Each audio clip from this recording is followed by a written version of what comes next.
On that breaking news from Carroll County. Police continue to search for two teenage girls who went missing early yesterday. Two bodies were discovered around 12:15 this afternoon just east of Delphi, not too far from where I'm standing actually, near Deer Creek. Now, although their identities are unknown, they were found less than a mile upstream from the Monon High Bridge where 13-year-olds Liberty German and Abigail Williams were last seen yesterday. Basically, we have identified the bodies of the two females that were found out yesterday. The bodies have been positively identified as Abigail J. Williams, 13, of the Delphi area, and Liberty Rose Lynn German, 14, of the Delphi area. My resolve to catch him is as strong now as it was day one. But the difference now between now and day one is we know about you, a lot about you. Today could be the day. Sleep well. If you're watching, we're coming. If you're watching, we are coming.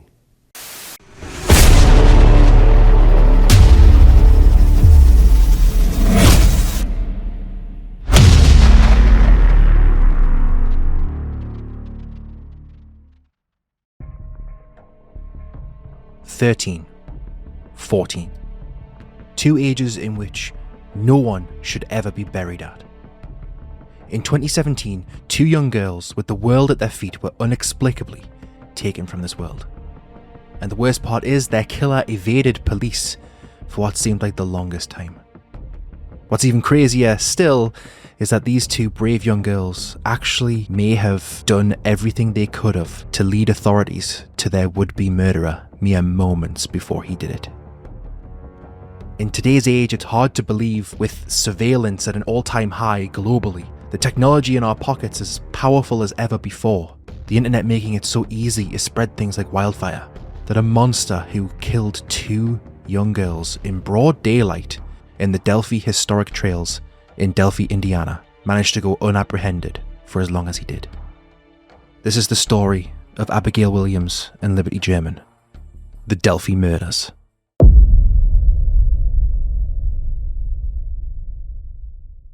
Before we get started, research on this story actually started before the killer was apprehended. So this script is kind of in two parts, and I'm going to read it as I wrote it initially. February 13th, 2017. Abigail Williams, Abby for short, and Liberty German, Libby for short, were out together enjoying their day. At 2:07 PM, Liberty posted two photos onto her Snapchat story. One was a photo of Abby walking across an old railroad bridge known as the Monon High Bridge in the Deer Creek area of the Historic Trails in Delphi, Indiana. And the second was a point of view shot of the bridge extended out before her.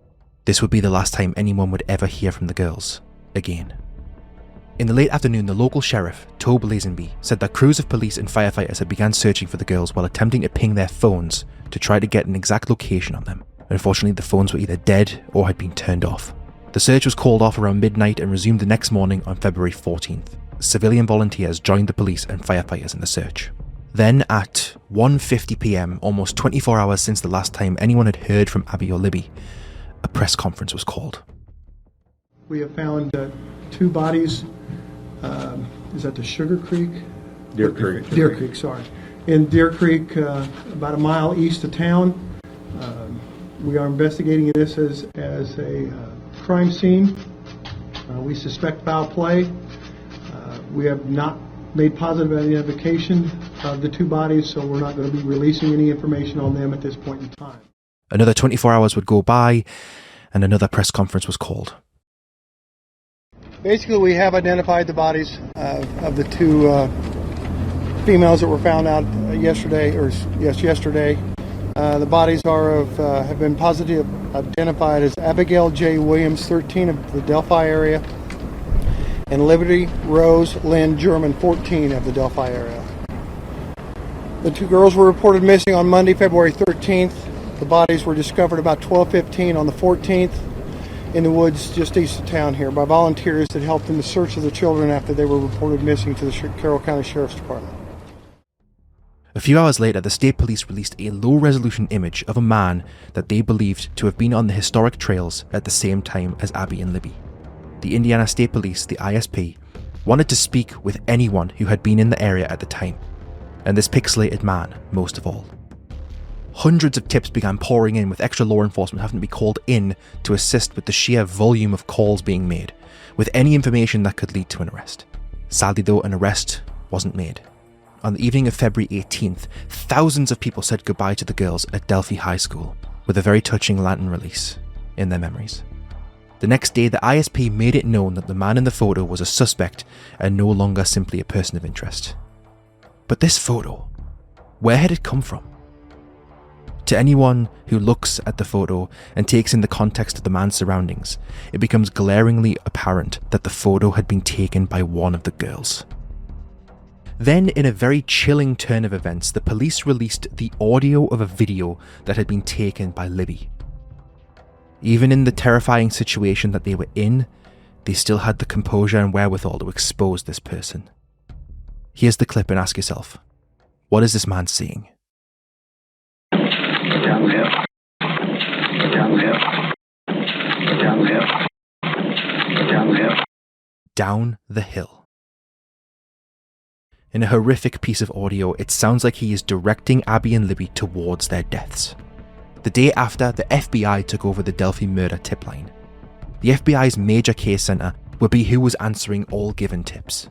They even utilised around 6,000 electronic billboards across 46 states, calling out for as much information as possible. The displays would contain photos of Abby and Libby and the lone photo of the suspect along with a phone number. On March the 1st, 2017, former Indianapolis Colts punter and current podcast show host Pat McAfee, along with the owner of the Colts, Jim Irsay, donated $97,000 to the reward fund to find the person who killed the girls. The donation boosted the reward up to $200,000. On the same day, the families of Abby and Libby took a tour of the new headquarters of the investigators in charge of the case. They had to move on February 25th, and the ISP said it was to accommodate the city of Delphi, who had to use their original building to conduct everyday business. After their tour, the grandparents of Abby left a short message of encouragement for the police on a notice board in the new headquarters. It reads, "Where are the police when you need them? I have uttered these words whenever a speeding or reckless driver nearly runs me or someone else off the road. Where are the police when you need them? They are here, in Delphi, with us. We pray for your protection, and we are forever grateful for your service. Diane and Eric, Abby's grandparents."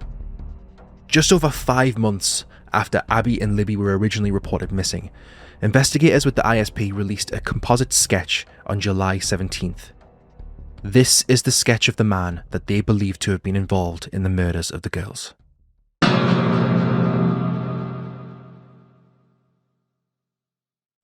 The sketch was created thanks to new information that had been received. Could this sketch and the photo that was snapped by one of the girls have been the same person? From there, everything went very quiet until September 29th of the same year. Investigators matched the description of a vehicle and a man to a person who had been threatening hikers with a hatchet where someone had been shot just weeks prior. This man was in Colorado and named Daniel Nations. As far as we know, this was suspect number 1. His car had expired Indiana registration plates, and in it were a hatchet and rifle. And here's the kicker. Nations looks like the composite sketch that was released to the public. They had a car with expired Indiana registration plates and was living in Indiana at the time of Libby and Abby's murders. And they are a registered sex offender. He was convicted of indecent exposure in Spartansburg, South Carolina. A person was just walking by him in a Walmart parking lot when he suddenly exposed himself to her and asked, "You want to get on this? It'll be fun." Disgusting. That happened in 2006. He also had a whole list of other things happen to him between that conviction and the murder of Abby and Libby.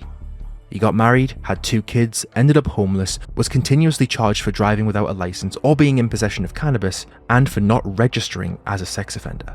He led a very tumultuous life.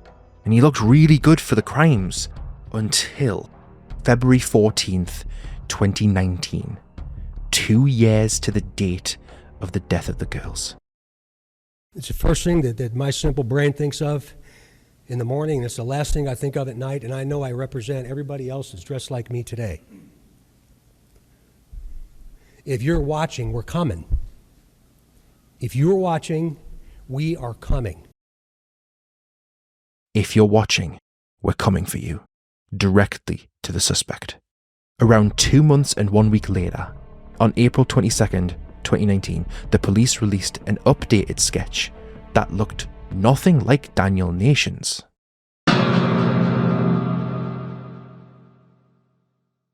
The police indicated that this suspect had been thought to have been in his mid-20s to mid-30s, and the update to the sketch had been taken from a photo in Libby's phone.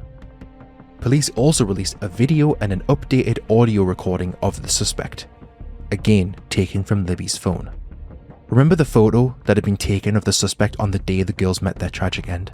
That photo is actually a still frame from a video, and the Down the Hill audio had been slightly extended. Take a listen. Guys.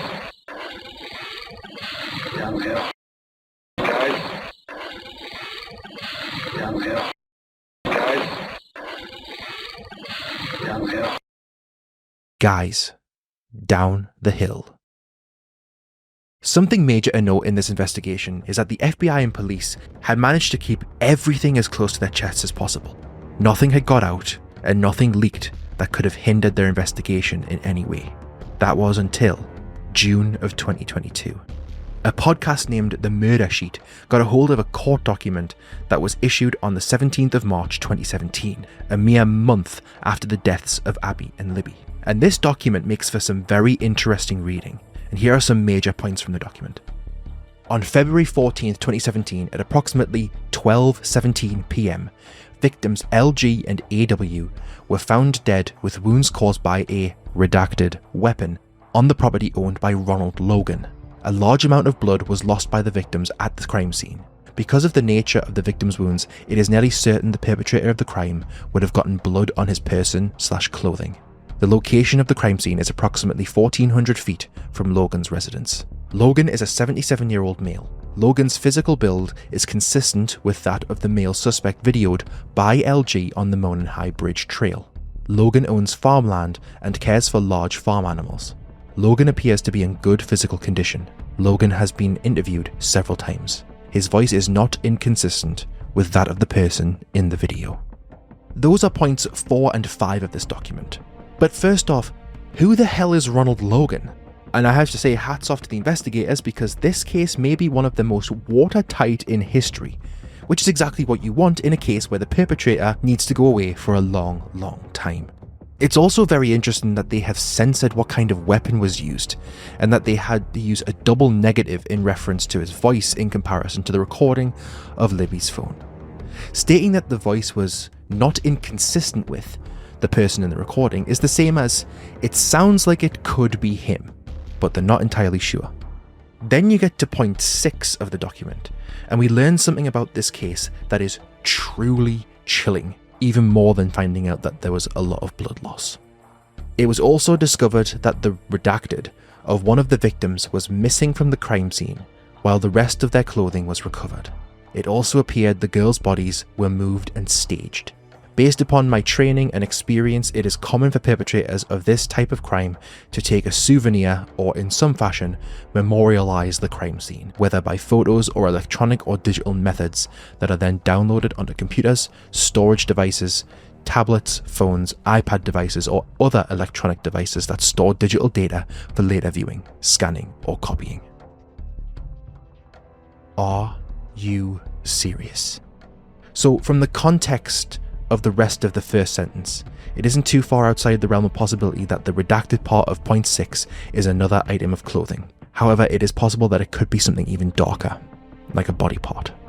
Not to mention the fact that they believe that the bodies had been moved, staged, and then memorialized in some way, like by taking photos or something, as an example of a truly disturbed mind.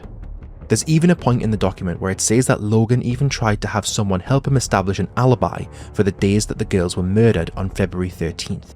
A further point goes on to say that if you're creating an alibi prior to the discovery of any crime, it is indicative of culpability for knowing about said crime. Furthermore, the person Logan contacted stated that he believed that Logan looked like the man in the video taken by Libby. Honestly, the whole document is a crazy read. I'll leave a link to it in the description. Incredibly, there's even an interview that a local Indianapolis news company, WTHR, had with Ronald Logan the day after the discovery of Abby and Libby's bodies, and you can see from just what he's wearing that this guy looks like the guy in the video released to the media. So why was nothing done? Well, Ronald Logan is dead. Now, granted, that wouldn't be to say that Logan hadn't done it and then passed away before he could be charged with the murders. However, there is something else that's very intriguing. Superintendent Doug Carter spoke with a reporter from WRTV in February 2022, and he spoke directly to the killer in the interview. And today, Indiana State Police issuing a new warning to the culprit. My resolve to catch him is as strong now as it was day one. But the difference now between now and day one is we know about you. A lot about you.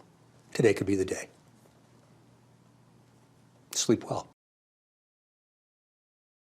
Doug Carter said this after the death of Ronald Logan, meaning that they did not believe Logan to have been the killer. The ISP also released a statement in response to the leaked document. In it, they would say that the document had not been provided to the Murder Sheet podcast by them nor the Delphi Double Homicide Task Force. They make a point several times to say that the integrity of the case will always be priority number one. It's also pointed out that they don't want someone to be tried in the court of public opinion, meaning that they would rather have all of the evidence and make an arrest without ever releasing a name or list of names of persons of interest. Basically, they're saying that the document shouldn't be taken into consideration by the public because the public was never meant to see it. But it does beg the question, why had there never been an arrest up until this point, despite the police seemingly knowing who killed the girls? And this twisting, turning mess of a case doesn't end here either. Far from it. We still have to talk about Anthony Shots. Anthony Shots was an online persona of someone who claimed to be extremely wealthy. His photos looked impressive, with them mostly consisting of a young man who was extremely athletic, good looking, and owned numerous sports cars. The guy in the photos was not the person controlling the account though. It was a total catfish situation, with nefarious intentions. The account had been used to communicate with young girls and would ultimately be used to try and solicit images from these young girls while they were in various states of undress. That is as tastefully as I could write that sentence. The account would be used to obtain the addresses of young girls and try and meet up with them. The craziest thing is that this person controlling the account didn't research the person whose photos he had stolen to use as his mask at all. Not only was this person a model, but he's also a cop in Alaska. But how does this Anthony Shots account link back to Abby and Libby? Well, Liberty German was actually in contact with this account shortly before her murder. Anthony Shots claimed to be someone closer to Libby's age, and Libby, thinking nothing of a boy around her age interacting with her, proceeded to exchange messages with him. It got to the point where the idea had been put out there that the two of them should meet up, and Libby was interested in this proposal. And that does beg the question, were Abby and Libby at the High Bridge to meet Anthony Shots? Because a friend of the girls would message Anthony Shots to express their grief at the deaths of the girls. The account would reply to say that he was actually supposed to meet up with Libby, but she never showed up. This Anthony Shots account actually belonged to a person named Keegan Anthony Klein.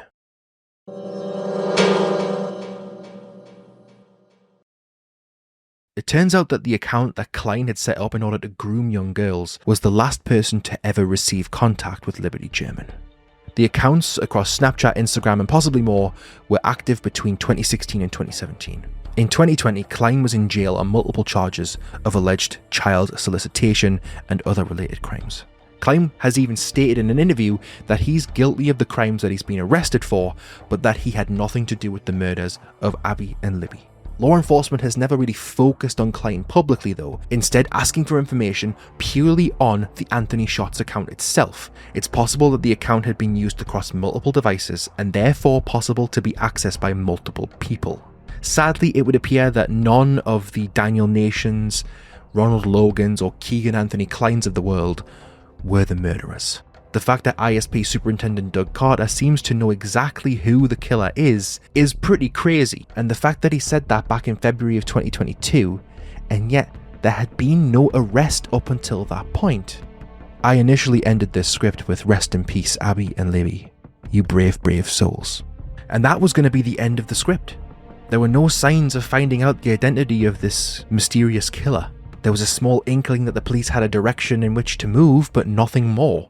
And that's probably exactly what their plan was, keeping everything as close to the chest until the very last possible moment. Until October 26th, 2022. Thanks for inviting us in on this Friday night. Tomorrow we're hoping to get new details about the man who was arrested today for the Delphi murders. This has been a day 5 years in the making, with so many of us waiting on some kind of answer. Right now we know that Richard Allen is in the White County Jail, but we don't know on what specific criminal charges other than a connection to the murders of Abby Williams and Libby German. And while we work to get more details, the community of Delphi and the families of Abby and Libby are holding their breath.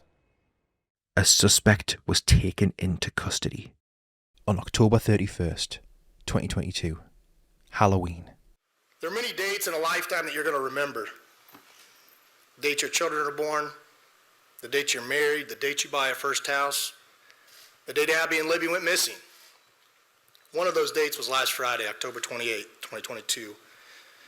At that time, we had gathered evidence to formulate a PC that we submitted to the court, and the judge did find probable cause for an arrest of Richard Allen. He's been charged with 2 counts of murder for the murder of Abigail Williams and Liberty German. This suspect would enter a plea of not guilty, and a trial date would be initially set for March 2023, and we'll get to that very soon. The suspect in question is local man Richard Matthew Allen. He was from the same community that little Libby and Abby belonged to. He is married and works at the local CVS store in the center of Delphi, Indiana. Police would release an affidavit which outlined precisely what evidence the police had in order to place Allen under arrest for the murders. They found a bullet near the scene of where Libby and Abby had been murdered. They also believed him to be the suspect in the video in which the man tells the 2 girls to go down the hill. The affidavit also states that the same video, which the full version of still hasn't been released to the public, one of the girls mentions a gun in it. From this, we can gather that they had been ordered down the hill at gunpoint by this sick and twisted excuse of a man. And the term twisted isn't being tossed around lightly here, because this motherfucker served members of Libby's family while working at the CVS. Not only was he able to look them in the eye and just serve them as if nothing was wrong, he did it without any signs of remorse. But it's almost as if he was gaining a bit of a god complex. In a photo posted to Facebook by Allen's wife, the pair are seen together in a restaurant in Delphi, and just over Allen's shoulder in the background, stuck to the wall, is the police sketch that had been released in 2019. Kathy, Allen's wife, posted that in December 2021, the same month in which investigators issued a fresh appeal for any tips or leads to be brought forward by the public. It's hard to say whether or not this is a taunt to the police, or if it's just a total lack of anything at all. It's almost like complete indifference. Back in February 2022, when Superintendent Doug Carter spoke directly to the killer and said that they knew about him and were closing in on him, you have to wonder how long they had actually been looking at Allen. Police have conducted interviews with him twice prior to his arrest, one of which taking place in 2017, not long after the murders took place.